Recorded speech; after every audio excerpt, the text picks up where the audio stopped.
ఎవరి డాక్ మహారాజ్ గా బాలయ్య కనిపించబోతున్నాడు. బాబీ తీసుకునే ప్రాజెక్ట్ టైటిల్ ను తాజాగా ప్రకటించారు. ఈ మేరకు వదిలిన టైటిల్ టీజర్ అదిరిపోయింది. ఇందులో బాలయ్య డాక్ మహారాజ్ గా కనిపించబోతున్నాడు. అయితే ఎవరు ఈ డాక్ మహారాజ్, అతని కథ ఏంటి, ఎక్కడి వాడు, ఏం చేస్తుంటాడు, ఇలా అందరూ గూగుల్ చేస్తున్నారు, వెతుకుతున్నారు. డాకు మహారాజ్ టైటిల్ టీజర్ లోనూ ఓ ట్రైలర్ పెట్టాడు.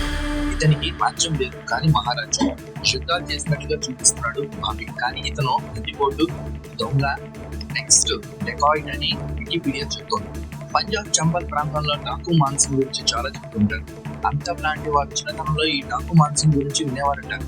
డాకు మాన్సింగ్ అలియాస్ డాకు మహారాజ్ గురించి ఆయన చేసే దోపిడీలు, తప్పించుకునే తీరు గురించి అందరూ చెప్తుంటే చిన్నతనంలో అమితాబ్ విని భయపడేవారని గతంలో చాలా ఇంటర్వ్యూలో చెప్పారు.